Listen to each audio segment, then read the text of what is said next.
Hello and welcome to a new Let's Play Poorly series. This is Stellar Crusade from 1988. As always, music is supplied by Carl Casey at White Bat Audio through his YouTube channel, which provides royalty-free and copyright-safe music for games, for when you're doing YouTube videos for games that don't have music. So this game, as I said, was from 1988. It was developed by Norm Koger, who went on to make the Operational Art of War series and a bunch of other games that are all quite amazing. And it is one of the earliest Space 4X games. The very, very earliest was Reach for the Stars.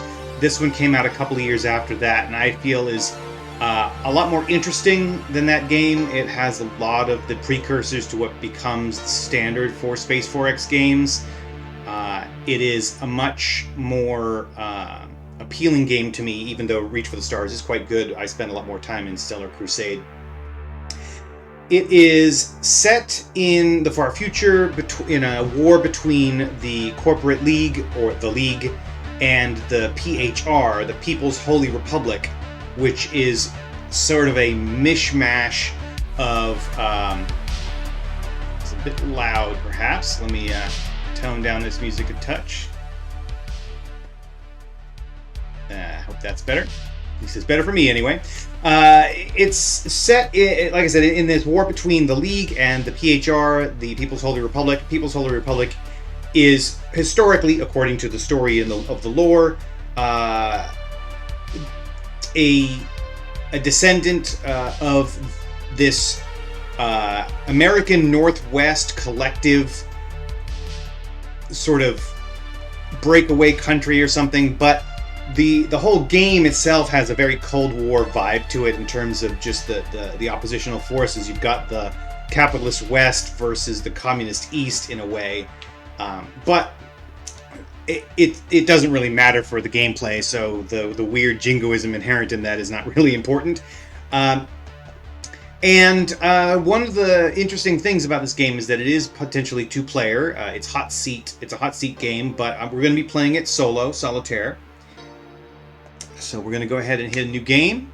There's a number of scenarios. There's 4 primary campaigns, and then the last 3, 5, 6, and 7 here on the list.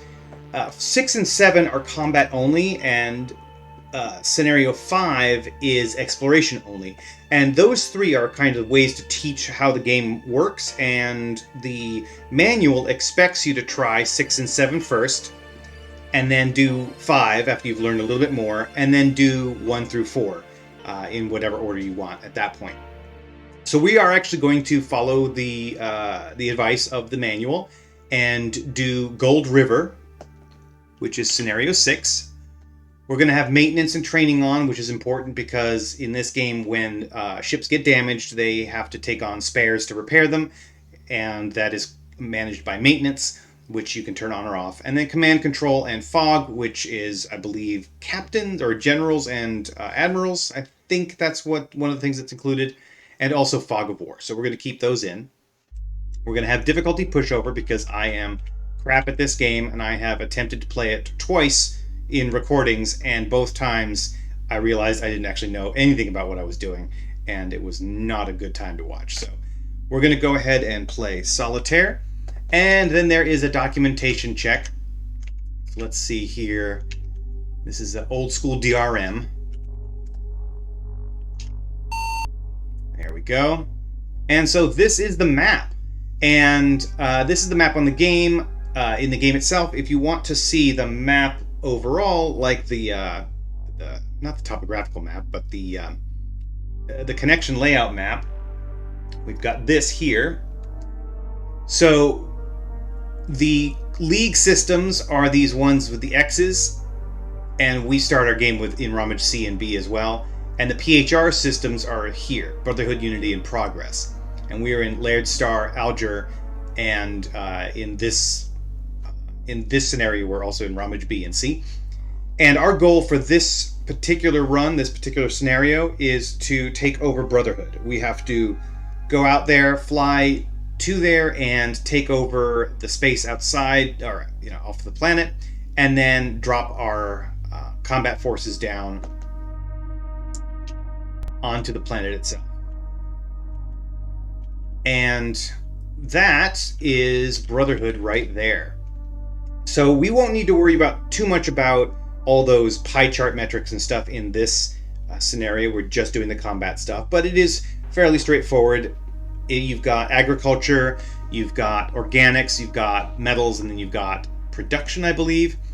The black zones on those pie charts are undeveloped areas where at this stage that colony cannot produce within that part of the pie chart, essentially. And then you have colonists, and then you have K-pop, which is not Korean pop. It is just thousands of populations, thousands of citizens on the planet. Then you've got the military garrisons, and then you've got ships in orbit. Now, because Fog of War is on, and these are the bad guys, we actually don't have any information other than to know that it can hold 3 military units on the surface of the planet. If we come over to here, these are Ramage B and C. Ramage C here only has 1,000 people on it.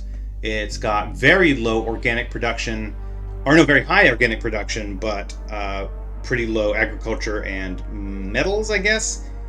And I think it looks like that fourth one is production, which is to say there isn't any production on Ramage C. There are a bunch of garrisons or military units, ground military units, and then a whole bunch of ships. Ramage B doesn't have anything right now, but we will get there soon. Down here is Alger, which has some military ground units and then a few ships. And over here is Laird Star, which doesn't have... I think it has some security forces, which are the green boxes, but nothing else. So that's the map. And if we want to look at the map a little bit more in depth, we can click here, or we can select here, and you can see we've got a system name, we've got the ownership, which is us, population, habitability, metals, organics, number of deployment sites, which I believe is the number of places where the military can go. Let's find out. I should be able to check. Come on now. There we go.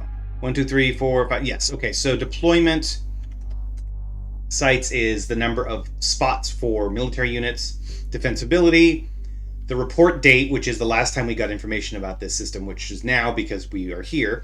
And then the current date. The year is 2345. It is the 3rd quarter of the year. The game is played in quarters. Then we've got movable units present or none. Colonies, 0 colonies, no protected colonies, no belt colonies.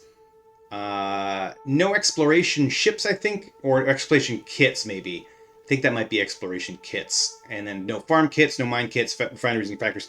We don't need to worry about any of that. This scenario is military, it's combat only. And as you can see under the military list there, that's the number of... those are all of the ground troops. We've got light, 2 lights, a heavy, then 4 lights. We've got production centers there. You can see the list. Right now, there are none listed there again because it's just the combat scenario. So then down in the bottom right, there's the spares pool and the rations pool. Spares pool is necessary to repair ships. Rations are for feeding your military units. So we could also examine over here, for example. We see we got some military there in the middle. We do have colonies there. I believe, okay, so population indicated in thousands. So the colony there might be, that's 28,000, I think. And then 48,000 people in the protected colonies and 23,000 in the belt colonies. I think, pretty sure that's what that means. Well, we're doing the combat thing. I don't need to worry about that until I get onto the exploration scenario. The number of shipyards and training centers. The shipyards are producing spares, a lion ship, and then an assault transport Spiderbird. We've got some industries, we've got a whole lot of spares. Alger is one of our home systems. And then we can also look down here at Laird Star. And you can see here, they have fewer spares, no rations. but they do have shipyard, and they are producing some things. They're producing spares, the Hornet, and another transport, the Mordecai, a Mordecai Fay class ship. Okay, so I realize I'm going through this quickly, but we'll learn more as we go. We can look at our ship classes. These are all of the classes in the game that currently exist. We can edit them or add our own. You can have up to 20 classes in the game. These T1s are transports. Then the rest of these, I don't know what these abbreviations are exactly. Probably learn at some point. The critical thing to see is AT, which are assault transports, and then the regular T, which are just regular transports. Assault transports are the only ships that can carry military units other than special forces. Special forces units can be carried by regular transports. Oh, I should probably take a look at some of these. Let's examine the class. So you can see it's a working girl. Effectiveness of 4, I'm not sure what that means. I think that's just a relative quality of the ship type. Excuse me a moment while I sneeze.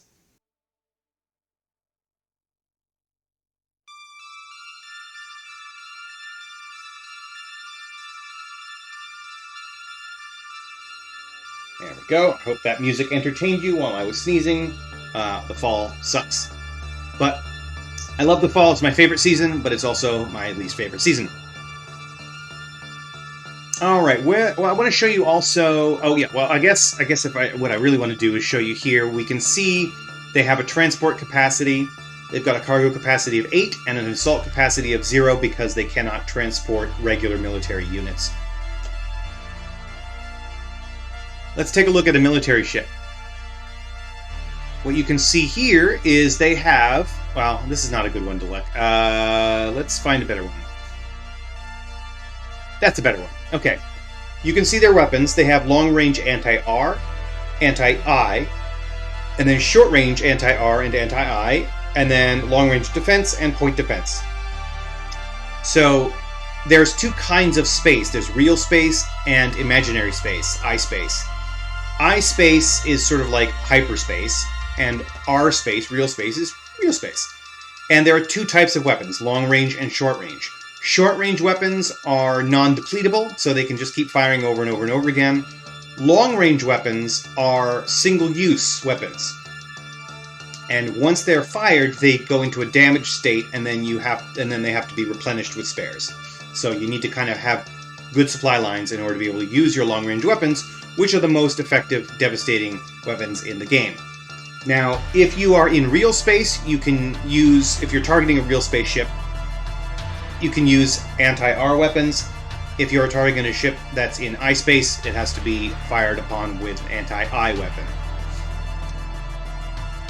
We can take a look at a couple others here. So, yeah, and then long-range defense and then point defense, which is going to, of course, be against long-range weapons and then short-range weapons. Then there are also the sensors, and you can see there are real space scanners and I-space scanners. If a ship has a command module, it can have a general or an admiral on board, a commander, basically. And if it can have a commander, then the commander has stats, which we'll look at shortly. If you have a commander in one of your task forces, and all of the command modules in the task force are destroyed, then that commander basically dies. The end of that commander. Let's look at the Spider-Bird. You can see here it's got an assault capacity of 8, and you can see on the ship schematic those little Starship Enterprises inside the ship there. Those are slots available for carrying cargo or assault or, military units. When you attack another ship and damage it, every point of damage you do damages one of its systems, which can include cargo space. Doesn't destroy what's in the cargo space, but it means if you unload what's in that space and then try to load it in again, and that cargo space is damaged, you can't load it back in again. So you'd have to get it fixed before you can load anything back onto that space. One last one. Let's look here at the Firebat. You can see it doesn't have cargo It doesn't have a command module, so it can't carry a task force commander. All right, what's next? Let's look at the commanders. So you can see all of our commanders, every commander in the game has a code name. They're not true names. So ours are named after various real-world leaders. And we've got Genghis Khan, who is leading Task Force 10. Robert E. Lee is on Task Force 12. Lionheart is on 20. Patton is on 1. And Uther is on 11. So let's look at the task forces. Task forces, you've got 36 task forces in the game. Task forces 33, 35, and 36 are reserved task forces for when things get damaged and go into repair. They end up going back to that task force. I don't know why 34 isn't in there, but it's 33, 35, and 36 for whatever reason. So what we can see here is these task forces are at a location. They can be ready or unready depending on various factors. And they can be of three types. They can be R for reserve, T for transport, and A for assault, or attack, I should say. If you have a task force with an attack stance on it, and you enter an enemy territory, you will attack the enemy, and vice versa. If either you or the enemy has an A attack task force, it will enter combat. But if you have got an R or a T only, and everybody only has those, then they won't fight. They'll just kind of stand off. The T task forces can transport, well, when they transport military units into a system that you have taken, they will immediately try to land them and drop them onto the ground. The reserve ones will just kind of chill out no matter what in the background. So let's go ahead and examine one. So this one here only has some transports, but they're not doing anything. They're just in reserve. We may need them later. I don't know. We'll find out. Same thing with these three explorers in Ramage C, which I don't think we're going to use because they're explorers. Why would we need that? We're just fighting things today. So Ramage C, though, this is C, yeah. Ramage C is over here. So one of the task forces is just explorer ships, which is not going to help us out very much, but that's all right. But you can see we've also got 3 more task forces in Ramage C, actually 4, this one as well. These are 3 attack ones and then 1 transport. And you can see from here, you can see the number of ships. You can see down in the bottom right of that panel that there's a whole pile of ships and then a bunch of military units on the ground. So let's look at our task forces again. Ramage C, task force number 10 has these ships. These are all combat ships. 11 has a whole bunch of combat ships. 12 also has a whole pile of combat ships. And then 20 has 2 Mordecai Fay transports and then 4 Spider Birds. And the Spider Birds can carry troops. The transports can carry special forces, as can the ATs, but only the ATs can carry light and heavy and system garrison forces, or security forces. So let's take a look. I don't really know the differences among all of these different ships, but let's take a look here. So these guys have anti-R, long range, and a bunch of short range. Wolverines. These Tigers have more anti-R or long range weapons. The Hawk 2s are like the Wolverines, but a little bit less powerful. I think the Wolverines could do. Oh no, the Wolverines do have one anti-R, one long range anti-R, but are mostly short range. The Hawks can only do short range attacks. This Eagle is only long range. Hornet is also only short range. And the Lion 2s are a mix, mostly long, some short. Okay. Wish I knew what the CH, CL, and CLE stood for. I feel dumb because I probably should know that. That sounds like it's a standard designation, sort of like DD and CV and CA in the regular in like modern military. I feel like that's like it's obvious and I don't know what it is. All right, but that's fine. Let's take a look at this guy. We've got a bunch of the same. I think are they basically identical task force sizes? I think they might be. Close enough. No, not exactly the same, but very close. And same with these guys. Okay. And these transports, like I said, is a couple of four spider birds and 2 Mordecai Fays. These spider birds do have some short-range weapons. The Mordecai Fays do not have any weapons at all. Okay.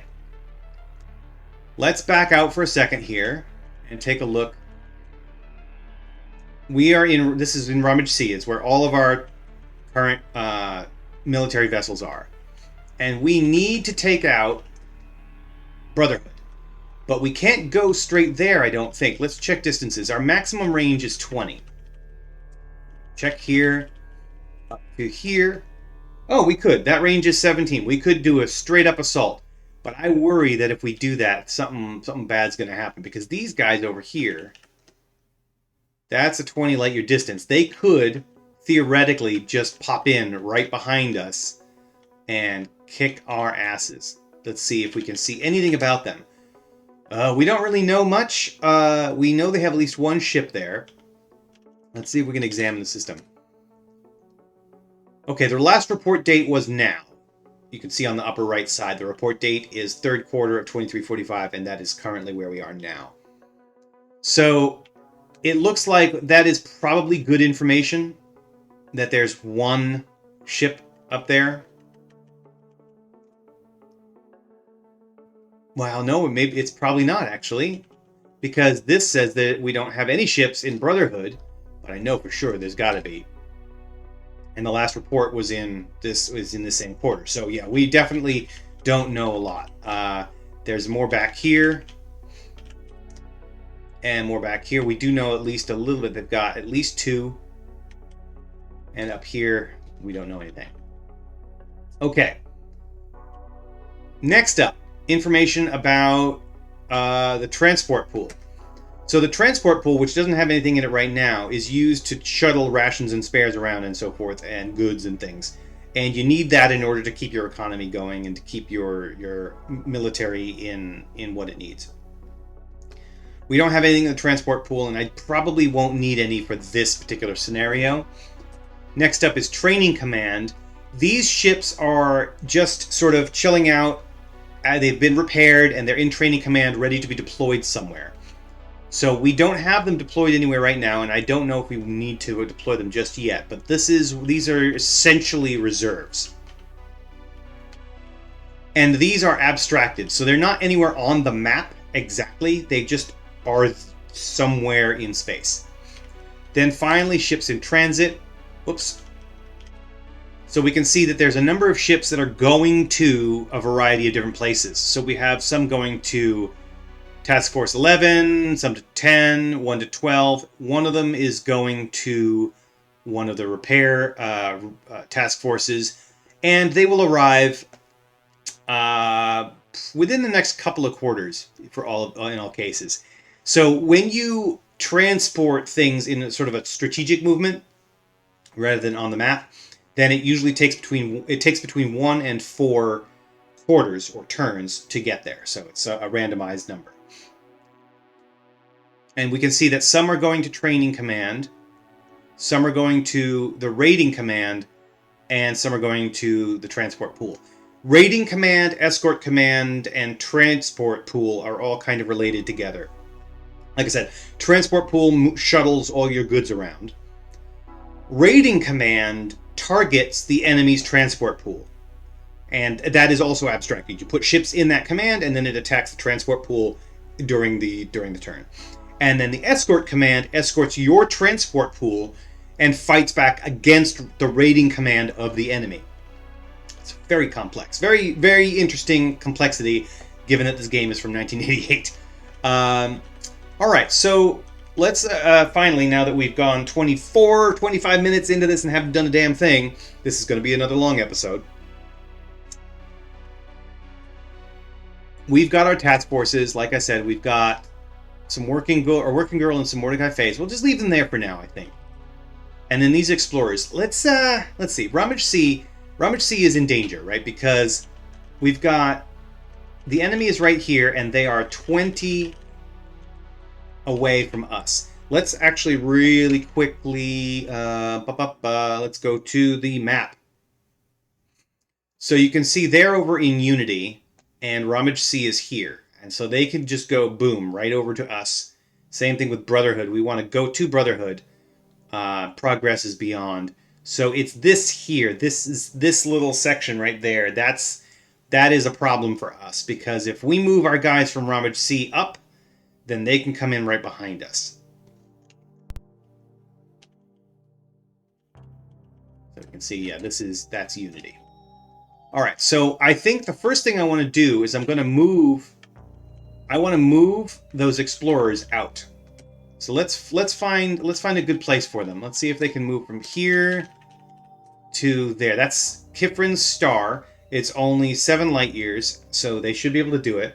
And if we look back here, you can see Kifrin's star is down here. Now, routes shown are available at effectiveness 4. I guess effectiveness has is basically about how fast they can travel. So how far they can travel, how far the ships can travel. And at effectiveness 4, which is what we are at for all of our ships. So I guess it's not really a measure of power. It's really more of a measure of technology level, perhaps. I'm not really sure.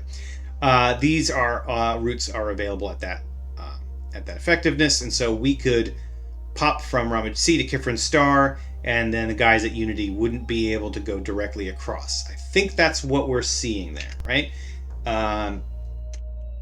Let's do a distance from there to here. No, from here to there. Damn it. No, let's try this again. It's working with the wrong depth. That's my starting distance. Okay. Pop it up to here. 25 light years. Yeah, they can't do that. Okay. So let's go ahead and move. Okay, now one of the problems again with 1988 games is that you don't get a lot of information on the screen at one time. So we need to know which task force we're moving. We're moving Task Force 1. And that's... Oh, not Task Force 1. I mean Task Force 3. The Explorers in Task Force 3. That's all we're doing right now. So move Task Force from here. So, yeah, there we go. So I could take a look at which task force I want to move.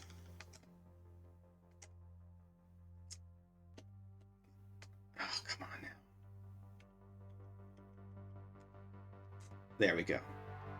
Okay, Task Force 3. So I was trying to trying to cycle through them, but that's not how this interface works apparently. So we're going to move Task Force 3. So you would basically step through each one until you're done. So we're going to move Task Force 3 down to here. And okay.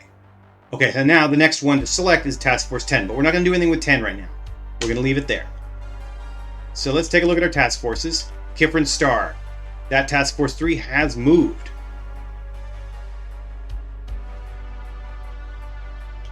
Now the next thing we want to do... Actually, let me see. What do we have here? Let me examine my systems, actually. I do have some military. I have a lot of heavy troops here and 1 light. I have 4 heavies and 1 light. So I need to get some spider birds, whatever they're called, out here to pick those up. And over here, I've got just security forces. Actually, let's look at my army. So this is where everybody is. They're at Laird Star, Epsilon Fellis. Those are all security. I want my heavies. Okay, I've got heavies at Bennett's. And some lights at Bennett. Okay, Bennett's, and then Ramage C and Alger. So where's Bennett? Oh, and then I've got a light troop loaded onto Task Force 20. I've got one on task. So where's Bennett? Let's quickly switch over to here. And Bennett Star is up here. Okay, so that's the next one in the line. That's Bennett Star. There we are. We've got 3 heavies and a light. All right, so what I need to do then is, now I do have some spider birds in training command, so I should probably get them into Bennett Star. And what do I have in Laird or Alger? Alger has just some of these guys. I don't have any special forces, so I can't use those guys to transport. So I need spider birds in Alger and Bennett Star. And what else? Alger and Bennett Star. I've got some in Kifrin's, which I can pick up later. All right, Bennett's. That's what we got to do. So let's go ahead and go to training command. Oh, no. First thing we need to do is we need to look at our task forces, and we need to assign a task force to a location here. Let's go ahead and relocate this inactive task force to Bennett.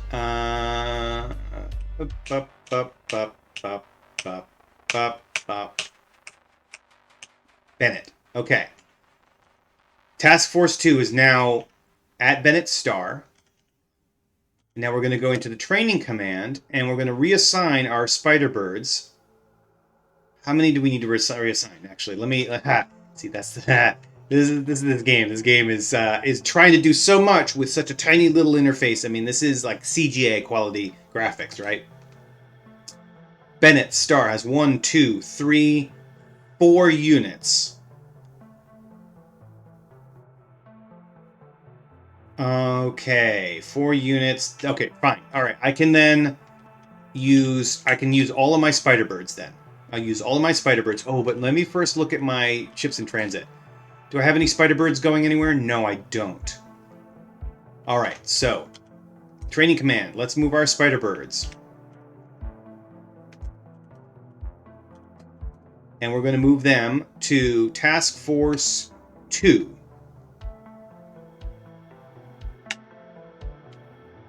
Now let's look at our ships in transit. And we can see down there 14 through 17, Spider Bird. They are all going to arrive within the next year. Within the next next 4 quarters. 2 of them are going to arrive next quarter, and then 1 on the next quarter after that, and then 1 after that. So it's going to be a little while, but that's what we got to do. Now let's look at our task forces. So Bennett Star, Kifrin Star, those are the explorers. These guys are transports, so we're not going to worry about. Then we've got these 3 attack guys, and then we have 4 spider birds here in Rummage C. Now Rummage C has 1, 2, 3, 4, 5, 6, 7 ground troops. All right. So we can't pick them all up. Let's see what we can do.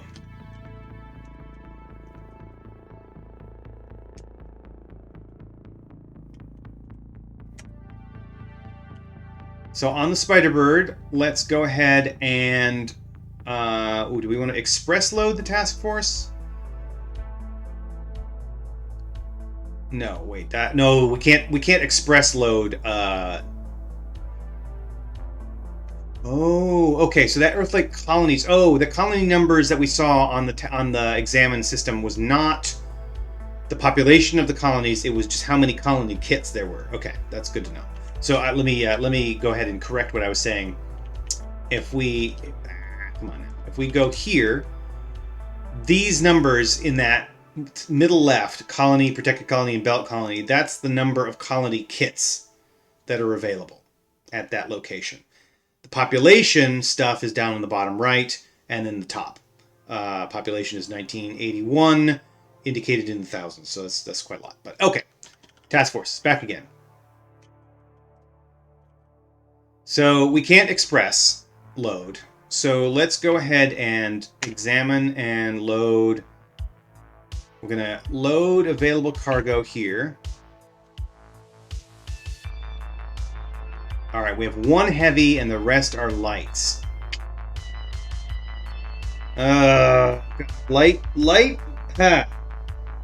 Light troops, I have learned from experience, are basically bullshit against the bad guys, against the Brotherhood, against the PHR Allen Brotherhood.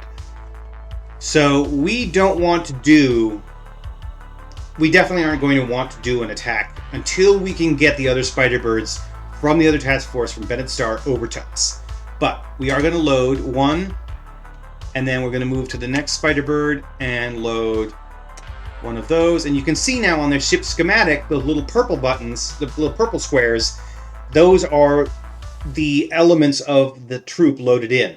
You can see that lights have a size of 6 and heavies have a size of 8. So the first one we grabbed had a size of 8, so it's filling them all up. And that means on this one, if any of those cargo pods are damaged in a combat, and then we unload our troops, we cannot bring them back up onto the ship again. For this one, there are 2 cargo bays that can be damaged before we can't reload our troops. So Spider-Bird.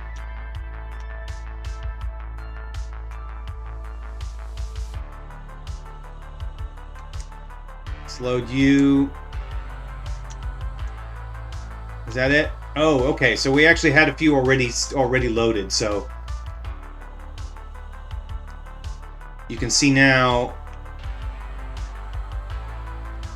this Spider-Bird. Why was this guy damaged? I think he might have been a little bit damaged. Oof. Yeah, because he's got one cargo spot that's in red, which I believe means he's damaged. Well, all right. We are loaded up. So now let's go ahead and look at Rummage C. And we can see that the military units, we just have the 4 light troops there now. And our Task Force 20.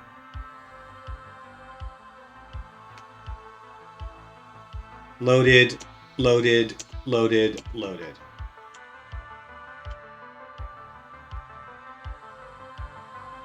Now, what are we going to do next? I think at this point, we really don't want to, I don't know if we want to do anything. Unless we want to move. Oh, you know what we should probably do? I think we should probably move some things up to B. At least one task force, because if we look at this distance between here and here, that's 15 light years. That one's 14 light years. If we look back at this map here, Rummage B is accessible by those 2. They could also get to Rummage A, but they could really get to Rummage B. Like there are 2 points of entry here, and I have a feeling, and I don't know because I didn't get that far in my last failed attempts. I have a feeling that might be a problem. So let's go ahead and also I just want to do something. Let's go ahead and move one of our. Actually, let's see which task force. Let's take Task Force 12 and move Task Force 12 up. That's 10. That's 11. That's 12. And we're moving them up to there. Done. Now, last thing we want to do is, I want to look at my commanders again. The one we just moved is Robert E. Lee. And you can see he's got bonus characteristics. He's got an attack value of 2 and a defend value of 3 and no assault value. Lionheart has an assault value of 4. He's the one who's operating our assault task force, so that's good. Genghis Khan is running Task Force 10, which is good for attack. Oh, I probably shouldn't have moved 12, because I'm expecting this one to be my defensive fleet at the moment if we get attacked. That's all right. And then this Uther guy, we don't know anything about him. We don't know what his stats are. He's running Task Force 11, which is this one here. Okay, so we've moved to Kifrin Star with our explorers. We have moved to Ramage B with one of our combat task forces. Next quarter, 2346, quarter 1 and 2346, we're going to get a few more ships. We can see number 1, number 5, number 7, number 10, and number 13 and 15 and 17 are all going to task forces. Will be in task forces next turn. And we do have some snakes going to raiding command. Now, the thing about raiding command is that you ideally want them to be anti-ARG ships with I-space drives. So let's take a look at what... let's look at our ship classes. Let's look at what the snake is. Oh, they're only anti-R. And they do have an I-space drive, but they don't have any anti-I weaponry. They might not need it, though, right? Because they're going after the transport pool. I don't know. I don't exactly know how that interacts. Maybe we'll find out at some point. Well, that's fine. Let's go ahead and exit the movement phase. Oh, God. Please let this have something to do with the right decisions. Finished. Yes. Resolutions begin. Okay. We are in Ramage C. They have decided to attack us here. The Republic, the bad guys, have 28 ships in real space. We have 32. Oh, no. Oh, no. They have 80 long-range weapons, and we only have 52. Oh, this is gonna suck. Let's see what happens. Okay. Oh, man, we got... Well, they got blown to bits a bit. We also got blown to bits a bit. We're still at long range, though. Let's be conservative. Disengage, no. 12 and 12. They're still at long range. Conservative, no disengage. Oh, we're gonna get it. We're gonna die. Let's go aggressive.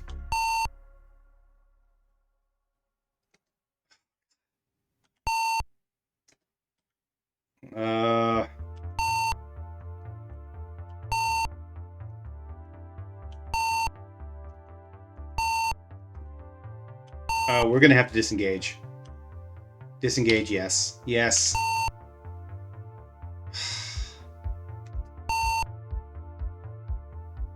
Wow. Okay, so the Republic lost 18 ships and we lost 25. And they are attacking us on the ground, but we do have some light troops down there still. They've lost one of their attackers. They've lost their other attacker. My God. Let's save the game.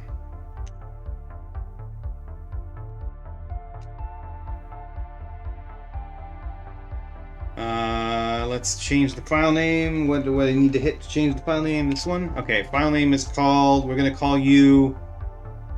Save01.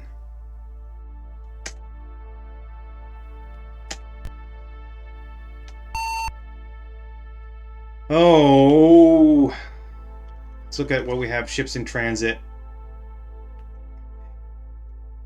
Shoot.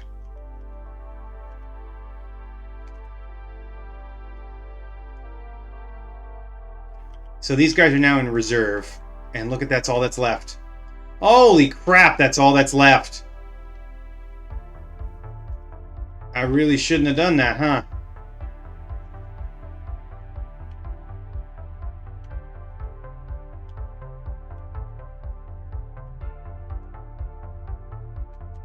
And we've got one snake here in Laird Star in one of the repair task forces. Oh my God. Oh my god. All right, so let's look at our commanders.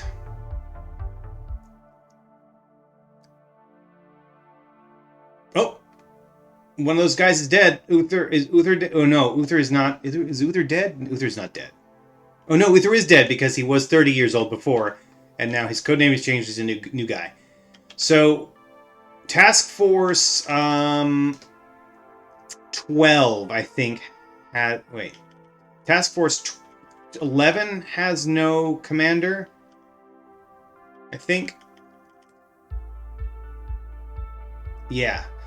So we're going to go ahead and... We're going to consolidate here. We're going to transfer to Task Force 10. Is that right? Yes.